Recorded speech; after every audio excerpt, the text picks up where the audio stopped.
and Q are partners sharing the profits of 5:1. 1st April, they admitted the manager R into partnership for 1/5 of the share of profits. Manager R வந்து ஒரு 60,000 salary receive பண்றாரு. A commission of 5% on the net profit after charging such salary and commission. இந்த point மட்டும் underline பண்ணிக்கோங்க, after charging. அப்புறம் என்ன agri பண்ணிருக்காங்கன்னா, any excess over his former remuneration to which R become entitled as a partner is to be borne by Q. ஏதாவது excess remuneration over his former remuneration இருந்ததுன்னா ஆருக்கு வந்து Q தான் வந்து கொடுக்கணும் அப்படின்ற மாதிரி சொல்றாங்க. profits வந்து 4,27,500. you are basically required to show the division of profits among the partners. R remuneration, இப்போ question வந்து given என்ன கொடுக்குறாங்க, first current P and Q வந்து 5:4. எப்போ they admitted the manager R into the partnership for 1/5 share of the profits. So 1st April உள்ள வராரு, admit பண்றாங்க 1/5 share of profits க்கு. as manager R க்கு என்ன கொடுக்குறாங்கன்னா salary 60,000 per year and commission வந்து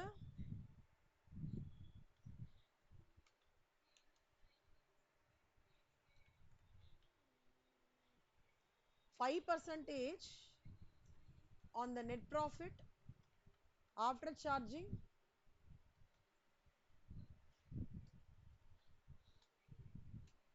such salary and commission.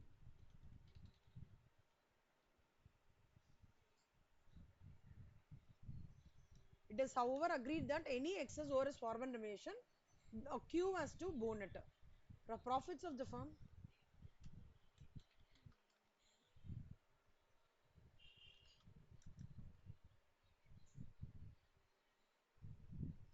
$4,27,000. இது given. so first step 1 வந்து என்னன்னா ஆரோட remuneration என்ன அப்படின்றத பார்க்க போறோம். step 1 R remuneration as manager.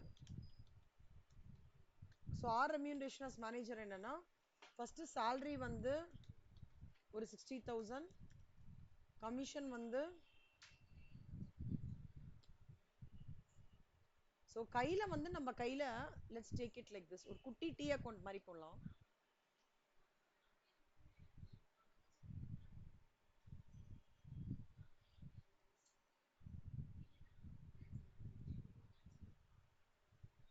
so by profits கையில இவ்வளவு லாபம் கையில இருக்கு, நம்மளுக்கு 4,27,500 ரூபாய் இருக்கு. அப்போ இதுல வந்து salary எவ்வளவு கொடுத்துடுறாங்க, ஆல்ரெடி 60,000. அப்ப ரிமைனிங் கையில பைசா எவ்வளவு இருக்கும், to net to left out profit 4,27,500 minus 60,000, 3,67,500 இருக்கும். ஆனா கமிஷன் எப்படி சார்ஜ் பண்றோம், after charging such salary and commission 5%. அப்போ எப்பவுமே ஞாபகம் வச்சுக்கோங்க, after charging such commission எப்படி வரும்னா 5/105 வரும். ஏன் 5/105, சாலரியும் போய் கமிஷனும் போய், இப்ப லெட்ஸ் டேக் சும்மா ஆன்சர்ல இருந்து உங்களுக்கு சொல்லி கொடுத்துறேன் எப்படி 5/105.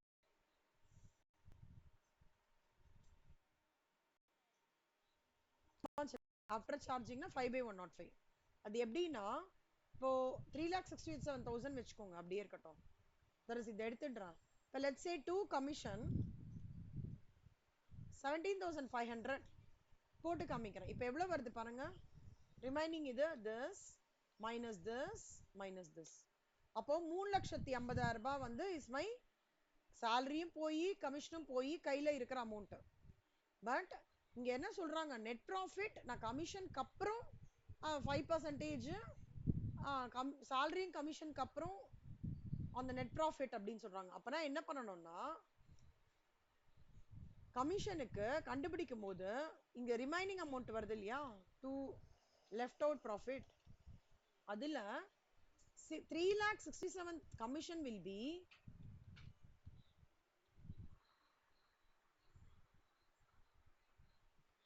3,67,500 into 5 divided by 105.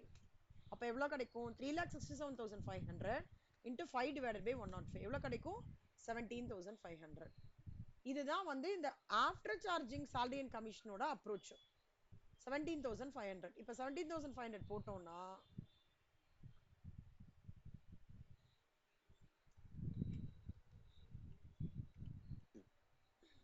என்னோட நெட் ப்ராஃபிட் ஆக்சுவலா என்ன? லெஃப்ட் அவுட் ப்ராஃபிட் இப்போ என்ன? this minus this minus this. So 3,50,000 இப்போ என்னோட லெஃப்ட் அவுட் ப்ராஃபிட். இந்த 3,50,000 PNQ என்ன பண்ணிப்பாங்க? P வந்து 3,50,000 into 5/9. Q என்ன பண்ணிக்க போறாங்க?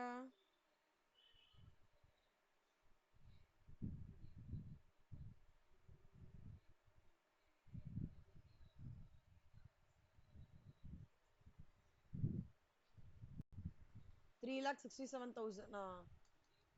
3,50,000 into 4/9. இப்போ நல்லா பார்த்துக்கோங்க, இவங்க ஒரு ஸ்டேட்மெண்ட் சொல்றாங்க. excess over is formal remuneration to which R becomes entitled to. R becomes entitled எவ்வளோன்னு கண்டுபிடிக்கணும் இல்லையா? so R becomes entitled for which amount?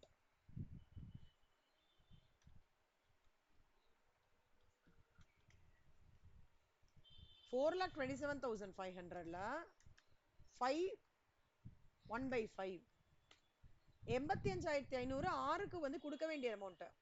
ஆனா எவ்வளவு வந்து ஆரோட ஆறுக்கு வந்து எவ்வளவு இவங்க இது கொடுக்குறாங்க? டோட்டலா கொடுக்கறது எவ்வளவுன்னா 77,500 ரூபாய் firm கொடுக்கிறது. firm gives 77,500. அப்போ ரிமைனிங் ஒரு 8,000 ரூபாய் கொடுக்கணும்ல, இது யார் போன் பண்ணிப்பா? Q தான் போன் பண்ணிக்கணும். Q has to bone it. அப்போ Q ஓட நியூ இது என்ன வரும்? this minus 8,000. அப்போ 1,47,000 5 ஆமா 1,555 வந்து Q ஓட ஷேர் வந்துரும். P ஓட ஷேர் வந்து 1,90 1,94. டோட்டல் ஆமாங்கண்ணா 60,000 plus 17,500. அதான் சம்ல கொடுத்துருக்காங்களே, any excess over is formal remuneration to which R becomes entitled has to be borne by Q. சம்ல கொடுத்துருக்காங்க. அதனால நம்ம Qல இருந்து ஷேர் எடுத்து இவருக்கு கொடுக்குறோம். ஓகேவா செல்வா? ஒரே ஒரு நிமிஷம்.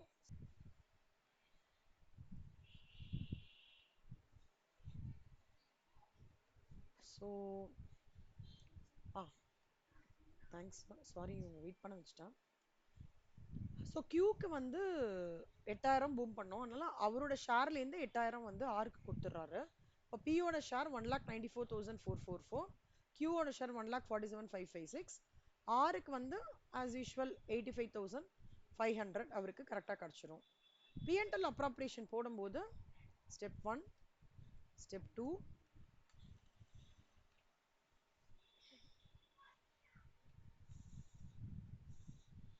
ஸ்டெப் 2 வந்து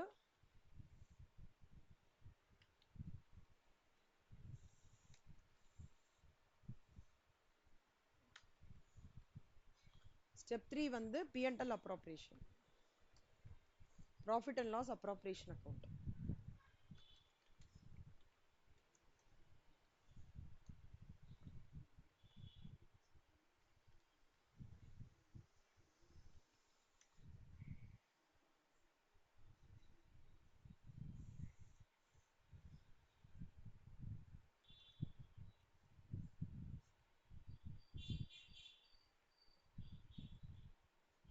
ஸோ இங்கே பார்த்தீங்கன்னா P&L appropriationல 2 P's capital account,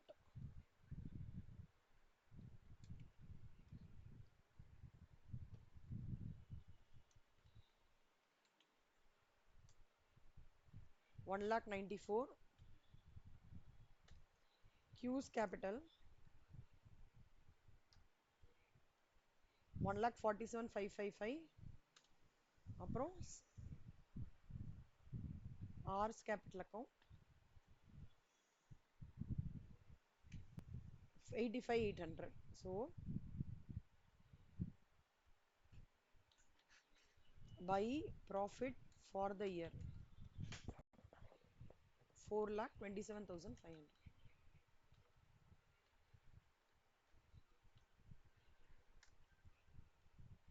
so ப்ராஃபிட்டை 4,27,500 நான் 3 பேருக்கும் இந்த பேசிஸ்ல பிரிக்கிறேன்.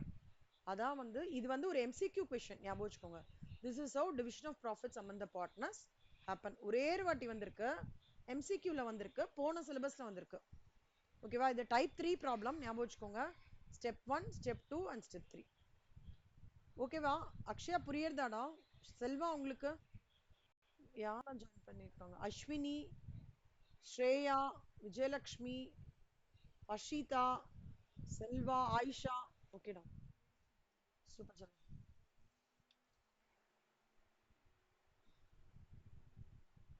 Illustration 8 to concentrate type 3 problem. A and B were partners of a firm sharing profits and losses in the ratio of 2:1. The balance sheet of the firm as at 31st March 2022 was under. So capital A, B 8 lakhs and 4 lakhs, reserves 5,25,000, sundry creditors 2,75,000, bills payable 1 lakh. இங்க plant and machinery, building, sundry debtors, stock, cash எல்லாம் 21 lakhs. They agreed to admit B and Q in the partnership on the following terms. The firm's goodwill to be valued at 2 years purchase of weighted average profits of the last 3 years. See, இந்த ஸ்டேட்மெண்ட்லாம் படிக்கும்போது பின்னாடியிலேருந்து understand பண்ணிக்கிறோம். weighted average profits of the last 3 years கண்டுபிடிச்சி அதோட 2 multiply பண்ணா goodwill கிடைச்சிடும். அதான் அதோட concept. இப்போ அந்த value of the stock fixed assets ரிலேட்டடா இருக்கிற சேஞ்சஸ் எல்லாமே நம்ம எங்க இம்பாக்ட் பண்ணுவோம்? ரீவால்யூவேஷன் அக்கௌண்ட்ல. So the value of reserve, the values of liabilities and the values of assets other than cash were not to be altered. P and Q were bringing capitals equal to their share of profits considering B's capital as the base after all the adjustments. So you are required to prepare memorandum revaluation account, partners capital account, balance sheet of the newly constructed firm. இதான் கேட்டிருக்காங்க. So step 1 as usual, prepare memorandum trading account. இந்த சம்ல மட்டும் ஸ்பெசிஃபிக்கா, அப்புறம் goodwill, preparation of new profit sharing ratio, goodwill entry, treatment of the below line. Okay, first memorandum revaluation ஓட இது வந்து என்ன சொல்றது அப்படின்னா, partnership act 1932 when the memorandum revaluation account prepare பண்ணும்போது it is very very important that memorandum revaluation அக்கௌண்ட்ல வந்து நார்மலா ரீவால்யூவேஷன் அக்கௌண்ட் போடுற மாதிரி அதோட அப்படியே ஆப்போசிட் எஃபெக்ட் வந்து இந்த பக்கம், இதோட ஆப்போசிட் எஃபெக்ட் இந்த பக்கம் வரும். ஏன் இந்த மாதிரி போடுறோம்னா, அல்டிமேட்லி இந்த சேஞ்சஸ் எதுவும் என்னோட மெயின் பேலன்ஸ் ஷீட்ல டிஸ்டர்பே ஆகாது. என்னோட main balance sheet as is அப்படியே தான் இருக்கும். மெயின் பேலன்ஸ் ஷீட் பாத்தீங்கன்னா எங்கேயுமே அவங்க சொல்றாங்க பாத்தீங்களா, the value of assets other than cash were not to be altered அப்படின்றது தான் the purpose of preparing memorandum revaluation. ஆனா memorandum revaluation account இப்ப nobody is using firm, யாருமே யூஸ் பண்றது இல்ல. எல்லாரும் revaluation account தான் யூஸ் பண்றாங்க. But to understand, we should always learn history சொல்வாங்கல்ல. அதனால to understand the history, we should be able to prepare the memorandum revaluation account. நார்மலா revaluation account எப்படி போடுவோம்? Let's start with வந்து அக்ஷயா. அக்ஷயா, இதுல என்னெல்லாம்டா வந்து revaluation accountல இம்பாக்ட் ஆகும்?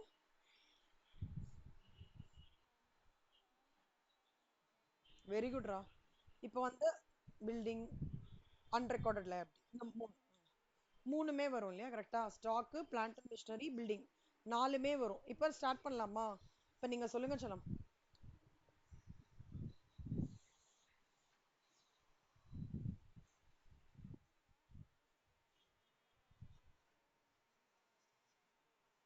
அக்ஷயா இப்போ வந்து இதுதான் உங்களுக்கு கொஸ்டின் பேப்பர்ல கொடுத்துருக்காங்கடா. இப்போ அந்த மாதிரி ஒரு கண்ணோட்டத்துல எல்லாரும் ஒர்க் பண்ணுங்க சரியா. இது question is given in a sum. இது கொஸ்டின் பேப்பர் அப்படி பார்த்து அப்ரோச் பண்ணி சொல்லுங்க. சொல்லுங்க செல்லம். ஸ்டாக்கு 3 lakhs கொடுத்துருக்கான். Very good.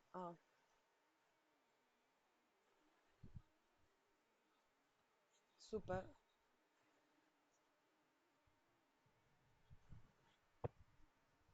ம். வெரி குட்ரா. Very good. சூப்பர். ம். செல்லம் இதோட சப்சிக்வெண்ட் இம்பாக்ட் எப்படிடா வரும் stock and plant and machinery balance ஷீட்ல? காமிக்கிறோம். Very good. கரெக்டா செல்லம்மா. Super.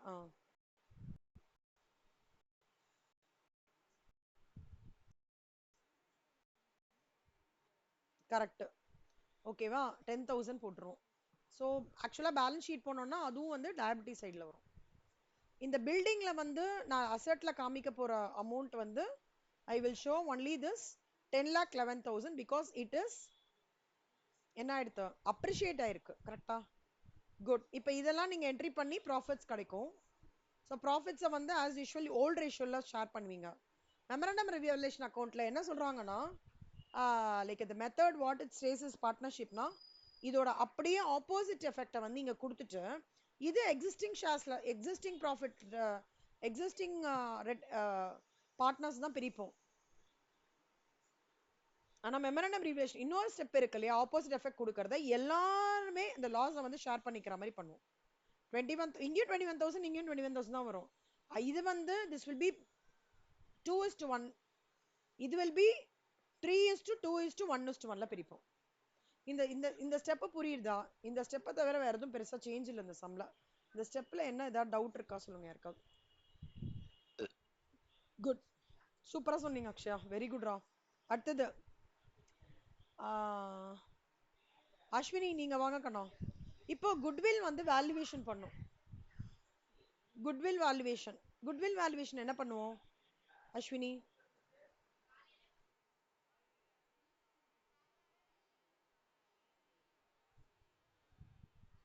Very good.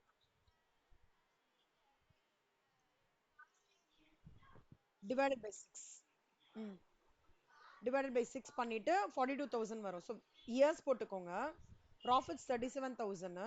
See, whenever things are very silent, you can take 2019 one weight, 2022 two weight, 2020 அப்படின்னா என்னன்னா நான் வந்து 2021க்கு வந்து I'm giving more weightage ன்னு அர்த்தம். See, when things are very very silent, okay ஒண்ணுமே வந்து அவங்க வெயிட்டட் ஆவரேஜ் வந்து இதுதான் ரேட்டிங் எடுத்துக்கணும் அப்படின்லாம் சொல்லலைன்னா 1 2 3 அப்படியே நீங்க எடுத்துட்டு ரியலிஸ்டிக் அசம்ஷன்ஸா கொடுக்கலாம். தப்பு கிடையாது. ஓகே. ஸோ 2,52,000 டிவைட் பை 6 வந்து 42,000. Goodwill is valued at 2 years purchase. So 2,52,000 divided by 6, 42,000. So 42,000 into 2 வந்து 84,000. நெக்ஸ்ட் வந்து 84,000 இஸ் குட்வில். இந்த ஸ்டெப் எல்லாருக்கும் புரியுது இல்ல அஸ்வினி? இது ஓகே இல்லடா ஸ்டெப்? குட். இப்போ இப்போ நம்ம குட்வில் முடிச்சிட்டோமா? நம்மளோட ஸ்டெப் படி ஒன்னொன்னா முடிச்சுட்டே வரும். ஃபர்ஸ்ட் மெமரண்டம், அப்புறம் குட்வில் முடிச்சிட்டோம். நியூ ப்ராஃபிட் ஷேரிங் ரேஷியோ சம்லே கொடுத்துருக்காங்க. என்ன 3:2:1:1 கொடுத்துட்டாங்க. அதனால பிரச்சனை கிடையாது. இப்போ இப்போ நம்ம என்ன பார்க்க போறோம் அப்படின்னா எவ்வளவு தூரம் யார் சாக்ரிஃபைஸ் பண்ணியிருக்கா, யார் இதுல கெயின் ஆயிருக்கா அது நம்ம பார்க்கணும். அது ஏன் பார்க்கணும் அப்படின்னா B and Q were to bring in capitals equal to their share of profits considering B's capital as a base after all adjustments. B ஓட கேபிட்டல் தான் இப்ப பேஸா இருக்கு. after all the adjustments B ஓட கேபிட்டல் பேஸ் பண்றாங்க. and adjustment of goodwill so நான் சொல்லி தரேன். ஒரு நிமிஷம் ஹேங் ஆயிடுச்சு.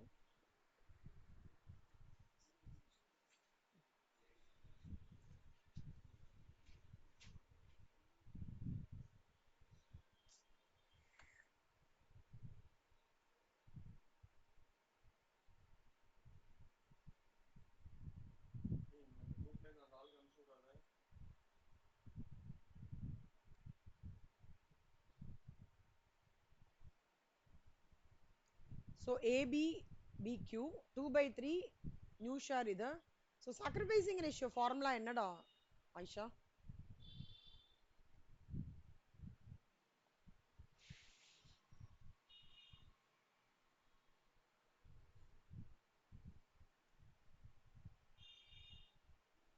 ஆயிஷாக்கு கேட்கலையா? ஓல்ட் ரேஷியோ மைனஸ் ஆயிஷா எங்க இருக்காங்களா? ஓகேடா. ஓகேடா. So sacrificing ratio old ratio minus new ரேஷியோடா. Old ratio minus new ratio எப்படி போடலாம்? அது வந்து நியூ அதாவது எக்ஸிஸ்டிங் பார்ட்னர்ஸ்க்கு தான் சாக்ரிஃபைசிங் ரேஷியோ கரெக்டா? ஸோ அது எப்படி போடலாம்னா 2/3 மைனஸ் 3/7. அப்போ டினாமினேட்டர்ஸாக சேம் பண்ணினோம்னா 21 வரும். 3 7s are 7, 7 2s are 14, 7 3s are 12, 3 3s are 9. So 14 minus 9 என்ன?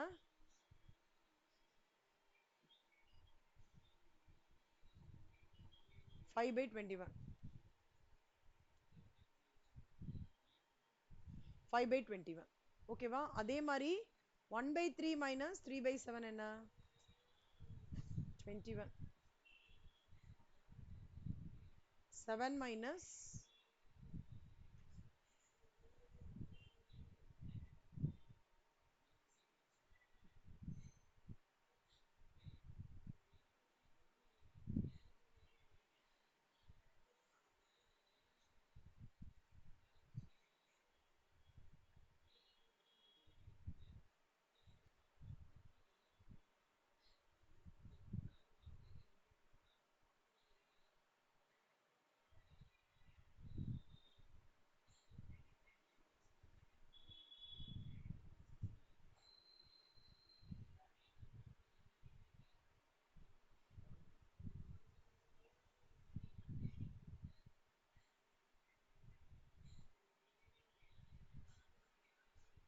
5/21 1/21 கண்ணா. ஓகே, ரெண்டு சாக்ரிஃபைசிங் ரேஷியோ. இப்போ நல்லா பாருங்க, குட்வில் வந்து நம்ம கண்டுபிடிச்சிருக்கிறது வந்து வேல்யூ ஆஃப் குட்வில் வந்து 84,000 கரெக்டா? டோட்டலா அதுல ஓல்ட் ரேஷியோ படி நான் பிரிச்சேன் அப்படின்னா 84,000 into 2/3 56,000. 1/3 பண்ணோம்னா 28,000. இப்போ இதே குட்வில்ல 4 பேரா பிரிங்க. அப்ப எஃபெக்ட் என்ன? 2,000 இங்க 4,000 இங்க 12,000 12,000. இந்த எஃபெக்ட் இருக்குல்ல, இதுக்கு நம்ம குட்வில் ட்ரீட்மெண்ட் கொடுக்கணும். அப்பனா எப்படி கொடுக்கணும்? P's capital account debit 12,000, Q's capital account debit 12,000. A வந்து 20,000 சாக்ரிஃபைஸ் பண்றாரு, B வந்து 4,000 சாக்ரிஃபைஸ் பண்றாரு. இது புரிஞ்சுதா குட்வில் ட்ரீட்மெண்ட்?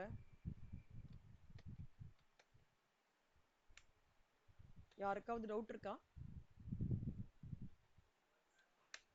சரி, ஓகே. ஸோ அந்த என்ட்ரி இங்கே எடுத்துன்னு வரணுங்கண்ணா. இப்போ ஒர்க்கிங் நோட் வந்து ஃபர்ஸ்ட் நம்ம வந்து இந்த சம்ல ரீவால்யூவேஷன் அக்கௌண்ட் ஓப்பன் பண்ணி ட்ரை பண்ணோம், மெமரண்டம் ரீவால்யூவேஷன். அப்புறம் குட்வில் கண்டுபிடிச்சோம். குட்வில் யாருக்கு எவ்வளோ சாக்ரிஃபைஸ் பண்ணியிருக்காங்க, யாருக்கு கெயின் ஆயிருக்குன்றது பார்த்து ஜர்னல் என்ட்ரி போட்டோம். இப்போ கடைசியா என்ன சொல்றாங்க? B's capital is taken as base. அப்போ closing capital of B after all the adjustments. அதாவது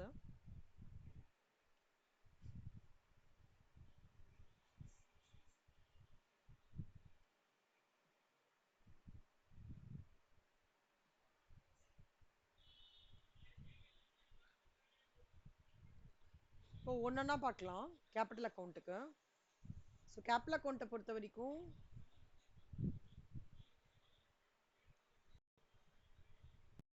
கேபிட்டல் அக்கௌண்ட்ல ஃபர்ஸ்ட் என்ட்ரி என்ன போடணும்டா ஸ்ரேயா? ஃபர்ஸ்ட் சுக்லாம்பரதரம் என்னடா போடணும் கேபிட்டல் அக்கௌண்ட்ல?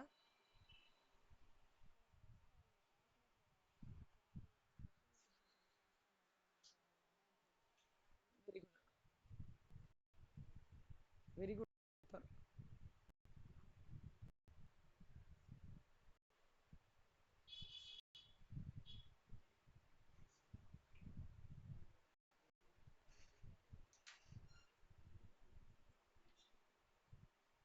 ஸோ இதை ஃபர்ஸ்ட் போடணும். 8 lakh and 4 lakh ஃபர்ஸ்ட் போட்டணும். ஸோ அது ஃபர்ஸ்ட் போட்டாச்சு. அப்புறம் மெமரண்டம் ரீவால்யூவேஷன் அக்கௌண்ட்டோட அமௌண்ட் வரும் இல்லையா 14,000 7,000 அது செகண்ட் ப்ராஃபிட் வருது. சப்சிக்வெண்டா இங்க ஒரு 9,000 6,000 3,000 இருக்கு இல்லையா, அதையும் போட்டுக்கணும் இங்க. நெக்ஸ்ட் ரிசர்வ்ஸ் எல்லாம் நம்ம பிரிப்போம் இல்லையா, ட்ரான்ஸ்ஃபர் ஆஃப் ரிசர்வ்ஸ் 5,25,000 பிரிச்சு போடுவோம் இல்லையா. ஸோ 5,25,000 into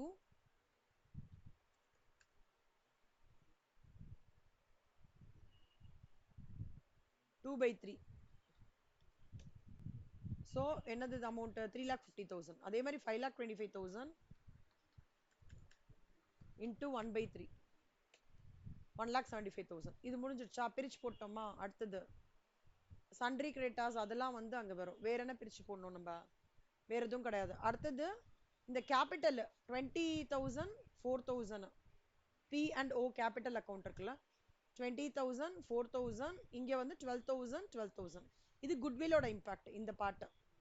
ஓகே, எப்படி ரிசர்வ்ஸை வந்து அவங்க என்ன சொல்றாங்க, ஒரு இது எந்த ரிசர்வ்ஸையும் நீங்க பேலன்ஸ் ஷீட்ல எதுவுமே ஆல்டர் ஆகக்கூடாது. லயபிலிட்டியா இருக்கட்டும் ரிசர்வா இருக்கட்டும் அசட்டா ஆல்டர் ஆகக்கூடாது. அதுக்கு நம்ம ரிசர்வ்க்கு என்ன பண்ணுவோம், அதையும் நம்ம இந்த இதுல பிரிச்சு போட்டுருவோம். ஓகேவா. ஸோ அது எண்ட் ஆஃப் த டே எப்படி வரும், 2,25,000 1,50,000 75,000 75,000. ஸோ இந்த ரிசர்வ்ஸோட இதே அமௌண்ட்டை நம்ம புது ரேஷியோல நியூ ப்ராஃபிட் ஷேரிங் ரேஷியோல பிரிச்சிருவோம். ஓகே, அப்புறம் இது குட்வில் என்ட்ரி, இதுவும் குட்வில் என்ட்ரி, இதுவும் குட்வில் என்ட்ரி. இப்போ ஃபர்ஸ்ட் பி தானே பேஸ், பியோட ஷேர் தானே பேஸ்ன்னு சொல்றாங்க. அப்போ B's capital is taken off this. அப்போ closing capital of B after all the adjustments என்ன,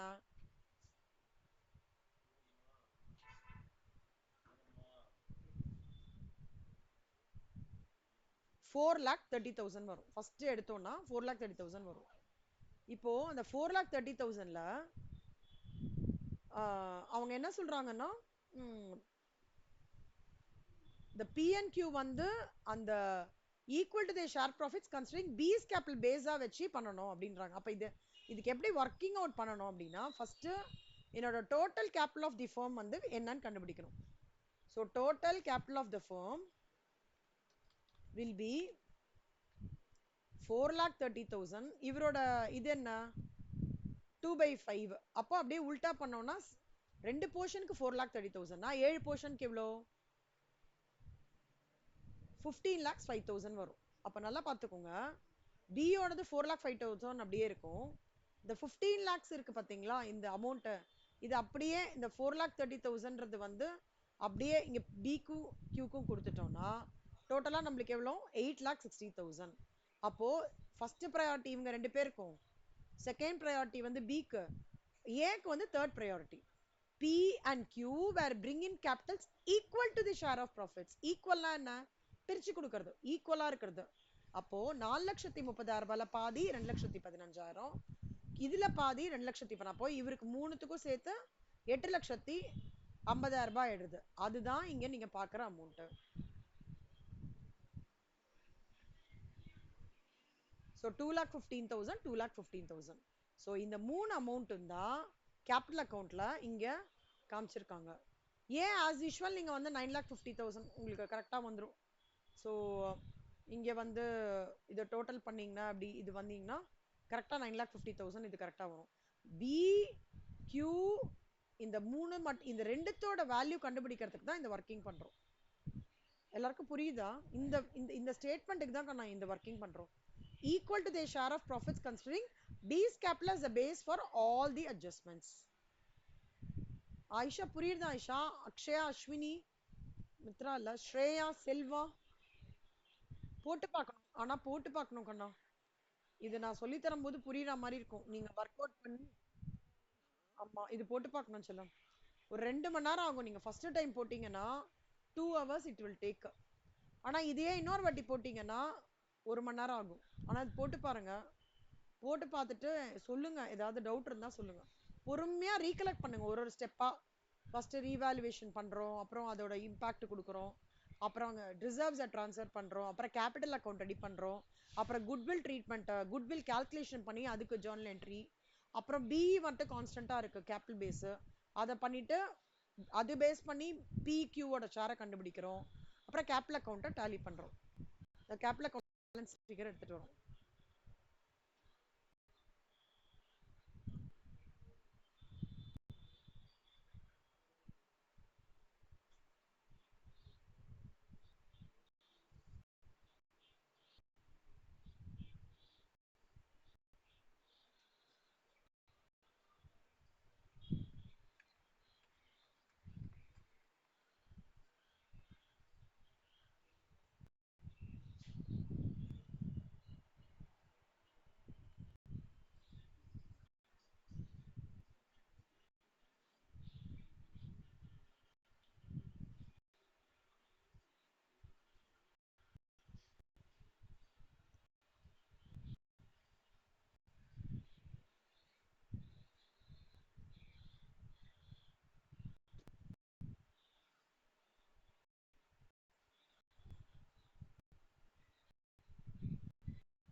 Next வந்து illustration 9.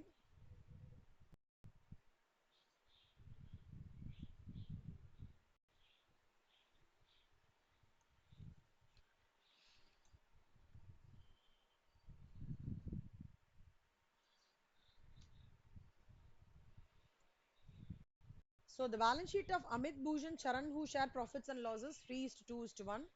Capital account கொடுத்திருக்காங்க. Dev is admitted 1/5. Profit and loss sharing equal இருக்கும் old partners. 150 lakhs but unable to bring the required. Goodwill வந்து 60,000. இதெல்லாம் வந்து valuation of revaluation impact. Necessary adjustment regarding goodwill and profit and loss on revaluation ought to be made through partners current account. It is decided that revalued figures of assets and liabilities will not appear in the balance sheet of the new firm. Note பண்ணிக்கோங்க. Capital accounts of the old partners in new firm should be proportionate to the new profit sharing ratio, taking Dev's capital as the base. Existing partner will not bring cash for future capital. போன sum மாதிரியே தான் இது. இந்த some ஓகேவா? அதே மாதிரி சம்ம பேஸா எடுத்துக்கணும். நம்ம இத தேவ் கேப்ல பேஸா எடுத்துட்டு அக்கார்டிங்கா வந்து ஓல்டு பார்ட்னர்ஸ் இந்த ஃபர்மை வந்து ப்ரொபோர்ஷனேட்டா new profit sharing ratio base பண்ணி பிரிக்கணும். ஸோ போன சம் மாதிரியே இருக்கிறதுனால I'm giving it as a homework. ஓகேவா? So do it. Any doubt அதே மாதிரி பண்ணக்கண்ணா. இவங்க எவ்வளவு சாக்ரிஃபைஸ் பண்ணாங்க, அவங்கள எவ்வளவு கெயின் பண்ணாங்க, குட்வில்க்கு அதே இம்பாக்ட். ஓகேவா? ஹோம்ஒர்க் போடுறீங்களா? இத Amit Bhushan, illustration 9. Homework.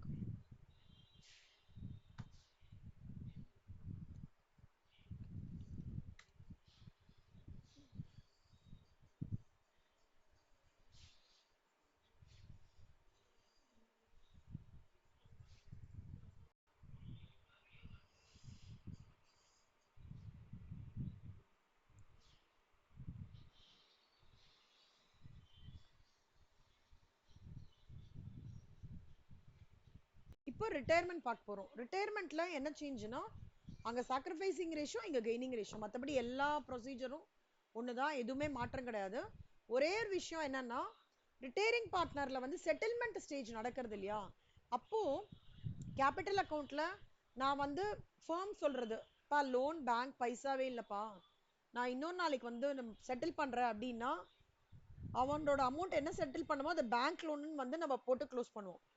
இல்ல ஃபோம் சொல்றது உனக்கு கொடுக்க வேண்டிய அமௌண்ட்டை வந்து நான் கரெக்டா பண்ணிடுறேன், கேஷா பண்ணிடுறேன், எனக்கு வந்து எந்த பிரச்சனையும் இல்லைன்னா அப்ப ரிட்டையரிங் பார்ட்னர் ஹாப்பியா அந்த கேஷ் எடுத்துன்னு போவார்.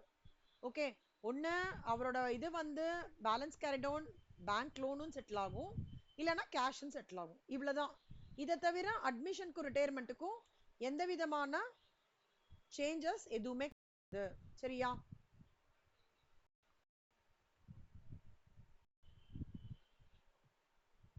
செல்லம், ரிட்டையர்மெண்ட் ஆஃப் பார்ட்னர் ஆல்ரெடி யாருக்கெல்லாம் ஐடியா இருக்கு? ஜஸ்ட் எனக்கு ஒரு ஹேண்ட்ஸ் அப் பண்ணுங்க கண்ணா. ஓரளவுக்கு ஐடியா, அதாவது ஓரளவுக்குனா 10% ஐடியா இருக்கு. ஹேண்ட்ஸ் ஷோ ஹேண்ட்ஸ் பண்ணுங்க. செல்வாக்கு இருக்கு, சூப்பர். அஸ்வினிக்கு இருக்கு, ஆயிஷாக்கு இருக்கு, அக்ஷயாக்கு இருக்கு, விஜயலட்சுமிக்கு இருக்கு, வெரி குட் ரா. வஷிதா, ஸ்ரேயா, ஓ எல்லாருக்குமே இருக்கா? Super, very good, thank you. இங்கேயும் distribution of reserves and accumulated profits, இந்த ரீவாலுவேஷன் ஆஃப் இது அட்ஜஸ்ட்மெண்ட் ஆஃப் குட்வில் எப்படின்னா இதுல வந்து goodwill of the existing partner has been created and developed. We see goodwill na enna reputation கஷ்டப்பட்டு அந்த பார்ட்னர்ஸ்லாம் develop பண்ணிருப்பாங்க இல்லையா, அதுல ரிட்டையரிங் பார்ட்னரும் எவ்வளவு எஃபர்ட் போட்டிருப்பாருல்ல. அப்போ கண்டினியூயிங் பார்ட்னர்ஸ் என்ன பண்ணோம்னா they are required to compensate the retiring partner in their gaining ratio and the necessary adjustments for goodwill is required to be made. Gaining ratio ன்றது என்ன? Ratio of the gain or increase in the profit share that is made by the continuing partners on the retirement of outgoing partners. கரெக்டா? அப்போ இவர் போயிட்டாருன்னா இவங்களோட share profit share increase ஆகும் இல்லையா, அதான் gaining. அப்பனா என்ன அர்த்தம்னா it is calculated by taking the difference between old profit sharing ratio and new profit sharing ratio. So the accounting treatment goes like this: gaining partners capital account debit to outgoing partners capital account with this share of goodwill. அந்த மாதிரி adjustment வந்துரும். Joint insurance policy அப்படின்னு சொல்றாங்க. Joint insurance policy அப்படின்னா what comes to your mind Vijayalakshmi?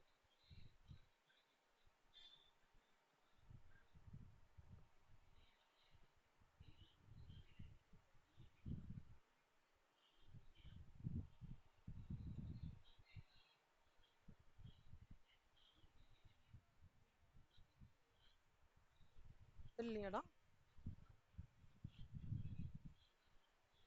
Husband and wife எடுக்கிறாங்க joint insurance policy. Correct. எதுக்குடா அந்த insurance policy எடுக்கணும்னு நினைக்கிறீங்க?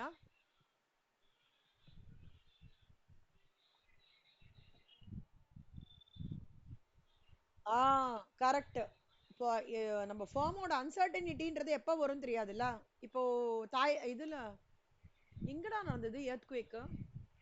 தாய்லாந்துல ஒரு 3 வாரம் முன்னாடி தாய்லாந்துல எர்த்குவேக் வந்தது, தெரியும்ல உங்களுக்குலாம்? தெரியும்ல, பெரிய இடத்துக்கு வைக்கிறோம், நிறைய பேர் இறந்து போயிருக்காங்க. தெரியல, இன்னும் டீட்டெயில் வரல. ஸோ அந்த மாதிரி இருக்கும்போது it is very important that you should have a insurance policy. Joint life insurance பாலிசினா என்ன தெரியுமா? எல்லா பார்ட்னர் ஆஃப் த ஃபர்மையும் கவர் பண்ணி ப்ரீமியமும் ஃபர்ம் தான் பேர் பண்ணிக்கிறோம். So surrender value of the joint life policy வந்து அட்மிஷன் போதோ ரிட்டையர்மெண்ட் போதோ இல்லை ப்ராஃபிட் ஷேரிங் ரேஷியோ பண்ணும் போதோ அதை கன்சிடர் பண்ணிப்பாங்க accounting purpose. Either this should be adjusted during capital account of the partners or raised in the books of accounts to the extent of surrender value. Okay, the maturity value is completely irrelevant in these cases. Okay va? Next, settlement of final balance of the retiring partner. நான் சொன்னேன்ல கண்ணா, இப்போ எனக்கு வந்து settlement வந்து கேஷா கொடுக்குறாங்க அப்படின்ட்டா retiring பண்ற ஹாப்பியா அந்த கேஷ் எடுத்துன்னு போயிடுவாரு. நம்மளும் கேபிட்டல் அக்கௌண்ட்ல டு பேங்க் அப்படின்னு போட்டு க்ளோஸ் பண்ணோம். இல்ல ஃபார்ம் சொல்றதுப்பா என்கிட்ட பைசா இல்லைன்னா ரிட்டையர் பண்ணிட்டு சோகமா கிளம்புவாரு. சரி, அப்போ அவரோட பேலன்ஸ் எப்படி இருக்கும்? To retiring partners loan account. ஒருவேளை சம் ஃபார்ம் சொல்லுவோம்ப்பா நான் 50% இப்போ கொடுத்துட்றேன், 50% அப்புறம் கொடுக்குறேன்னு போது கொஞ்சம் அவர் ஹாப்பியும் இல்லாம சோகமா இல்லாம கிளம்புவாரு. ஹாப்பியா இருக்கும்போது டூ பேங்க் அக்கௌண்ட், சோகமா இருக்கும்போது ரிட்டையரிங் பார்ட்னர் லோன் அக்கௌண்ட். 50% வந்து ஷேர் ஆகும். இந்த section 37 of Indian partnership act 1937 என்ன சொல்றதுன்னா, retiring partner has the option of claiming higher of the following amounts. ஒன்னு share in profits, இன்னொன்னு interest at the rate of 6% per annum. ஏதாவது ஒன்னு அவங்க வந்து கண்டிப்பா they have the option of claiming higher of these following amounts. Illustration 9. Shreya, Selva நீங்க வாங்க கண்ணா. அக்ஷயா கேட்டுட்டேனாடா? ஆயிஷா நீங்க பதில் சொல்லிட்டீங்களா செல்லம்? அஸ்வினி சொல்லிட்டாங்கல்ல? மித்ரா இல்லல்ல? மித்ரா இல்ல. செல்வா நீங்க வாங்க செல்வா. ஸ்டெப்பா இப்போ நம்ம ரீகலெக்ட் பண்றோம். பார்ட்னர்ஷிப்ல அட்மிஷன்ல ஃபர்ஸ்ட் ஸ்டெப் என்னங்கண்ணா? Very good. முதல்ல ஃபர்ஸ்ட் சுக்லாம்பரதனம் வந்து ரீவாலுவேஷன் அக்கௌண்ட்.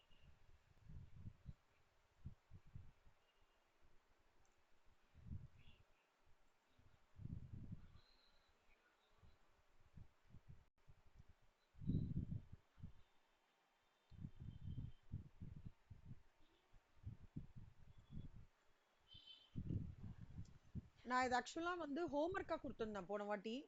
இப்போ நான் ஹை லெவல் கிளிம்ஸ் மாதிரி கொடுக்குறேன், ஈஸியா கிராக் பண்ணலாம். Revaluation account. அடுத்தது என்ன செல்வா பார்த்தோம்?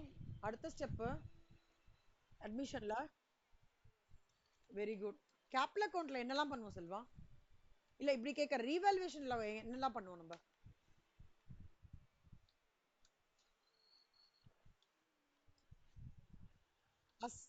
அசெட் லைபிலிட்டியோட ட்ரீட்மெண்ட்னா என்ன ட்ரீட்மெண்ட்?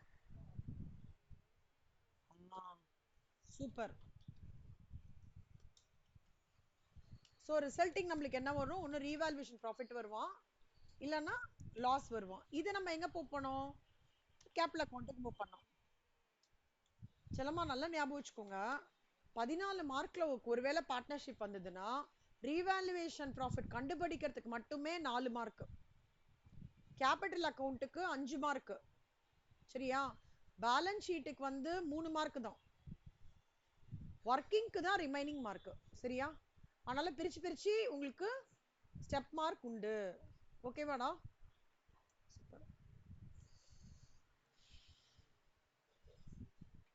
கேபிட்டல் அக்கவுண்ட்ல ஃபர்ஸ்ட் என்ன பண்ணுவோம் செல்வா?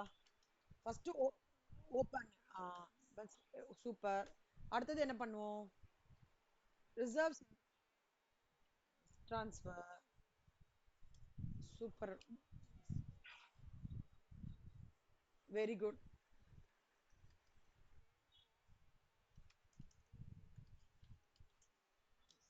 Very good. ஆ ஆ அந்த குட்வில் ட்ரீட்மெண்ட் இருந்தா அதையும் போடணும் என்ன? குட்வில் ட்ரீட்மெண்ட் இருந்ததுன்னா போடணும். ஃபைனலி வந்து இப்போ நம்ம ரிட்டையர்மெண்ட்னால ரிட்டையரிங் பார்ட்னருக்கு மட்டும் ஒரு தனி ட்ரீட்மெண்ட்டு. ஹாப்பியாக போனோம்னா டூ பேங்க் ஹாப்பியாக போவார். சோகமாக போனோம் அப்படின்னா டூ லோனுன்னு போட்டு சோகமாக போவார். ஞாபகம் வச்சுக்கோங்க இது.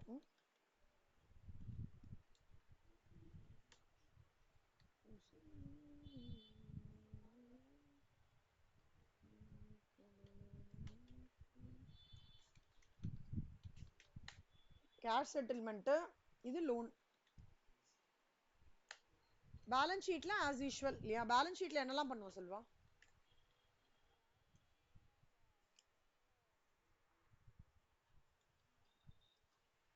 Very good. அப்புறம் செல்வா?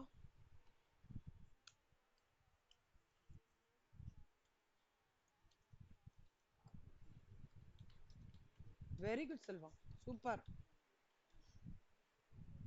அப்புறம் லோன்னா லோனு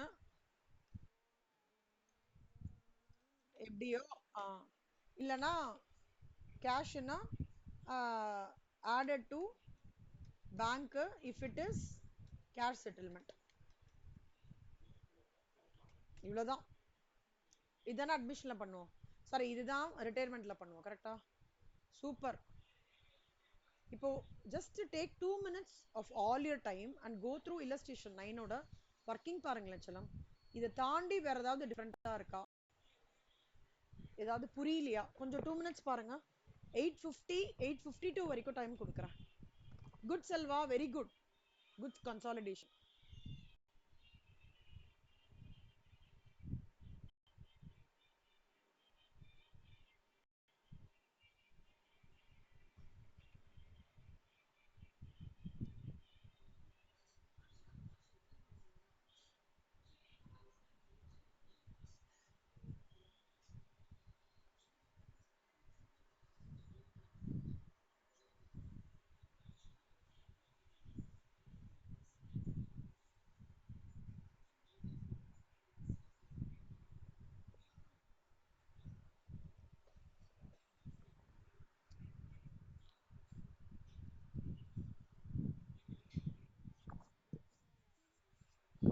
அட்ஜஸ்ட்மெண்ட்ஸ் ட்ரிக்கியா இருக்கா? இதுவா?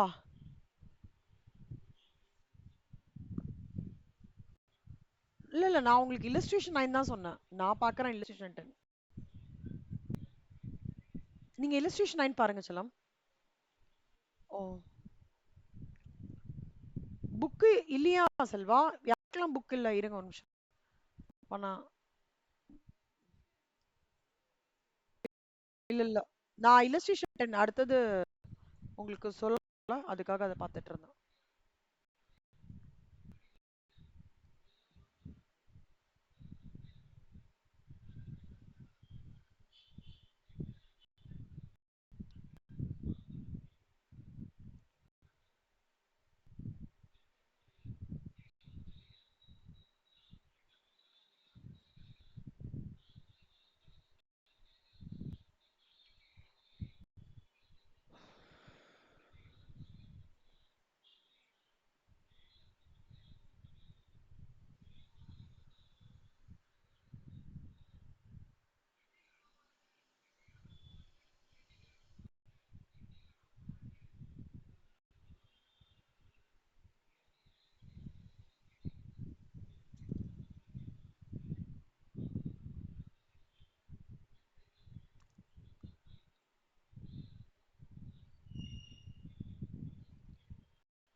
எல்லாரும் பார்த்துட்டீங்களா? யாருக்கெல்லாம் டஃப்பா இருக்கு? யாருக்கெல்லாம் ஈஸியா இருக்கு? போட்டுறலாம் ஹோம் ஒர்க்குன்னு கான்ஃபிடென்ட்டா இருக்கு. ஹேண்ட்ஸ் ரைஸ் பண்ணுங்க.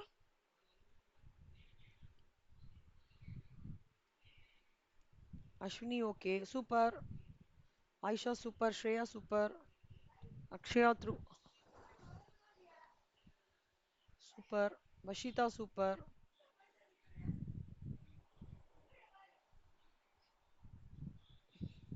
விஜயலக்ஷ்மி சூப்பர். வேற யாரு? செல்வா உங்களுக்கு செல்வா அந்த சம்மு ஹேண்ட்ஸ் ரைஸ் பண்ணலையா அதனால கேட்டேன். ஓகேக்கண்ணா ரைட்டு. இப்போ யாருக்கும் டவுட் இல்லைல்ல? எல்லாரும் எல்லாருக்கும் கம்ஃபர்டபுள். சூப்பர். இல்லஸ்ட்ரேஷன் 9 வந்து ஹோம்ஒர்க்கு.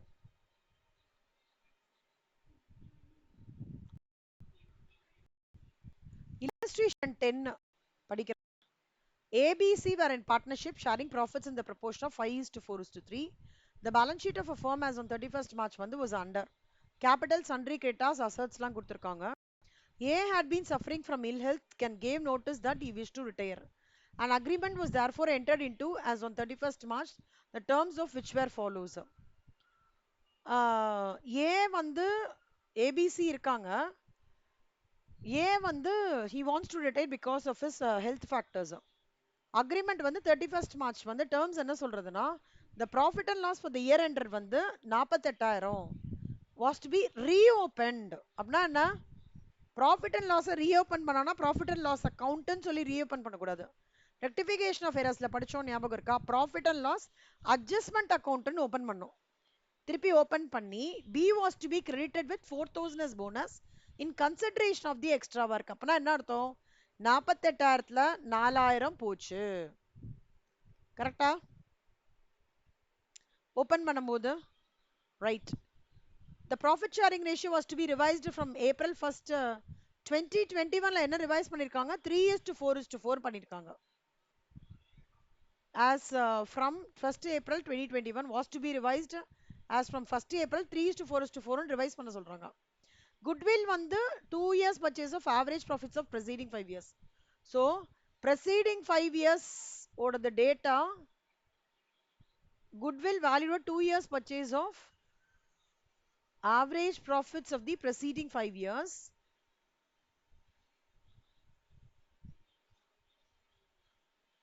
ஓகே அப்ப நம்ம வந்து என்ன பண்ணணும்னா preceding 5 years ன்னு சொல்றாங்க. The fixtures were to be re-evaluated by an independent valuer. 2% doubtful debts, remaining assets were to be taken at their book values. The valuations arising out of above agreement were goodwill 56,800, fixtures 10,000. B and C agreed between themselves to continue their business, sharing profits in the ratio of 3:2, and they decided to eliminate. இந்த வார்த்தை நல்லா பார்த்துக்கோங்கண்ணா. eliminateனா என்னடா வஷிதா?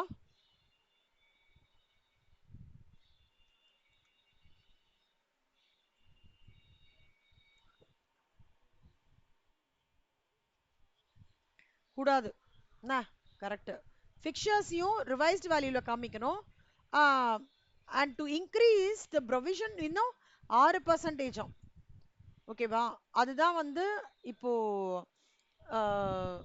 ஃபைனலா இருக்கிற ஒரு இது. you are required to submit the journal entries. journal entries தான் கேட்டிருக்கான். capital accounts கேட்டிருக்கான். after taking into account all the adjustment entries. ஓகேவா?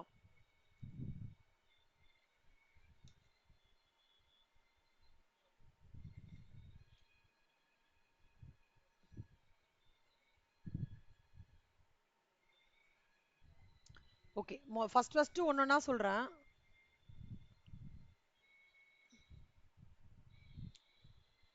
இதுல வந்து ஜர்னல் என்ட்ரிஸ் தான் நம்ம பண்ண போறோம்.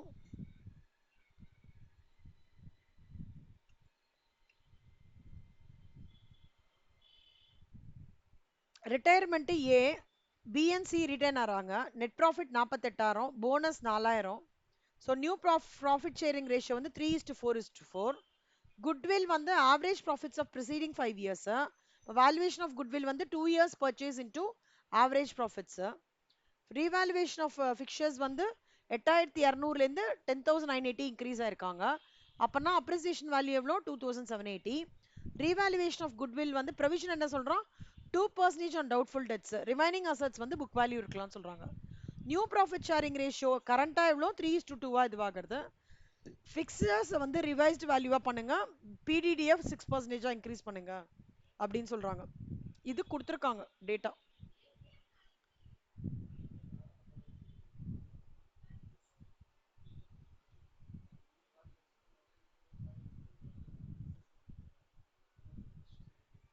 Journals base.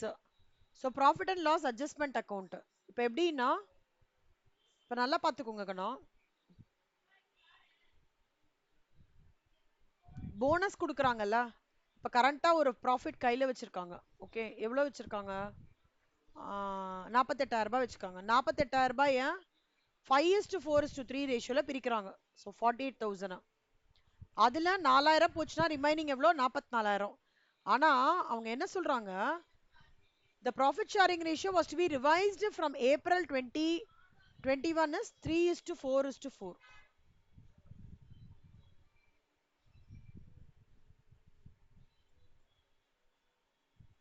So 12,000, 16,000 and 16,000. Revaluation items வந்து என்னெல்லாம் கொடுத்துருக்காங்கன்னா 2% provision. So 93,500 வந்து debtors அதில் 2% போட்டோம்னா we are getting 1,870. Goodwill என்ன சொல்லியிருக்காங்க 56,800 வந்து goodwill valuations arising above agreement 56,800. அதில் revision value minus பண்ணோம்னா 16,800 increase ஆயிருக்கு. Fixtures வந்து 10,980. எவ்வளோ? 10,980 minus 8,200 increase ஆயிருக்கு. அப்போ என்னோட ப்ராஃபிட் எவ்வளோ? 17,710, 4,830, 3:4:4 பிரிக்கிறாங்க. இதோட நான் இந்த சம் முடிக்கிறேன். இந்த சம் கோத்ரூ பண்ணி பாருங்க. நான் பிஎன்எல் அட்ஜஸ்ட்மெண்ட் அக்கௌண்ட்டா ஏன் காமிச்சிருக்கேன்னா, லாபத்திலேருந்து போனஸ் இன்னும் கொடுக்க வேண்டியதை மைனஸ் பண்ணா ஒரு அமௌண்ட் வருது. அதை 3:4:1 பிரிக்கிறாங்க. அப்புறம் revaluation account as usual open பண்ணியிருக்கோம். இதோட நான் முடிக்கிறேன். இது வரைக்கும் நீங்கள் ஹோம்ஒர்க் போட்டிங்கன்னா கூட ஓகே. ரொம்ப ரொம்ப இம்பார்ட்டன்ட் ப்ராப்ளம், டைப் 3 ப்ராப்ளம். கொஞ்சம் டீட்டெயில்டு ப்ராப்ளம் தான், ஆனால் பொறுமையாக ஒரு அட்ஜஸ்ட்மெண்ட்டாக பார்க்கணும். ஓகேவா ஐஷா? புரிஞ்சதா? இன்னைக்கு கிளாஸில் இருக்கிறது ஏதாவது டவுட்டா? அக்ஷயா, ஐஷா, அஸ்வினி, செல்வா, ஸ்ரேயா, வஷிதா, விஜயலக்ஷ்மி சொல்லுங்க. கண்டிப்பாக சொல்லணும். ஒர்க் அவுட் பண்ணணும் கண்ணா. ஒர்க் அவுட் பண்ணினாதான் 4 வாட்டியாவது ஒர்க் அவுட் பண்ணணும். நீங்கள் 4 times you have to work out. First time will be 2 hours, அடுத்தது ஸ்லோவாக 1 hour ஆகும், அப்புறம் 45 minutes, அப்புறம் தான் you will get a grip of this sum. அதே மாதிரி ரொம்ப பெரிய சம்மா வந்துடுதுன்னா டக்குன்னு ரொம்ப கஷ்டமா இருக்குன்ற ஒரு அந்த மாதிரி ஒரு கன்க்ளூஷனுக்கு எதுவும் வந்துடாதீங்க.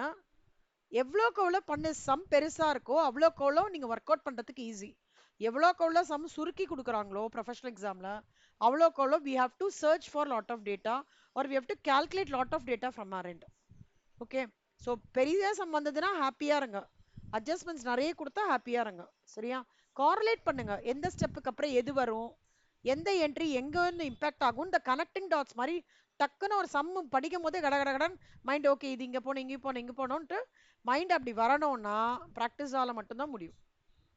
உங்களுக்கு என்னெல்லாம் விஷயம் நல்ல விஷயம், எம்சிக்யூ 30 மார்க்கு புக் பேக் அந்த எம்சிக்யூ இது லிங்க்லேருந்து கொடுக்க போகிறாங்க. இல்லஸ்ட்ரேஷன்ஸ் புக் சம்ஸ் ஃபுல்லாக பாருங்க. இ புல்லட்டின் முடிங்க, சஜஸ்டட் முடிங்க, மாடல் கொஸ்டின் பேப்பர் இருக்கு, மார்க் டெஸ்ட் பேப்பர் இருக்கு. இதுக்கு மேலே என்ன வேணும்? கண்டிப்பாக முடிக்க முடியும் உங்களால். ஓகேவா? ஸோ இல்லஸ்ட்ரேஷன் 10 இது வரைக்கும் ஹோம்ஒர்க்கு. ஓகே கண்ணா. Thank you Akshaya, Ashwini thank you, Aisha thank you, Shreya thank you, Selva thank you, Vashitha thank you, Vijayalakshmi thank you. Okay கண்ணா, தேங்க்யூ கண்ணா.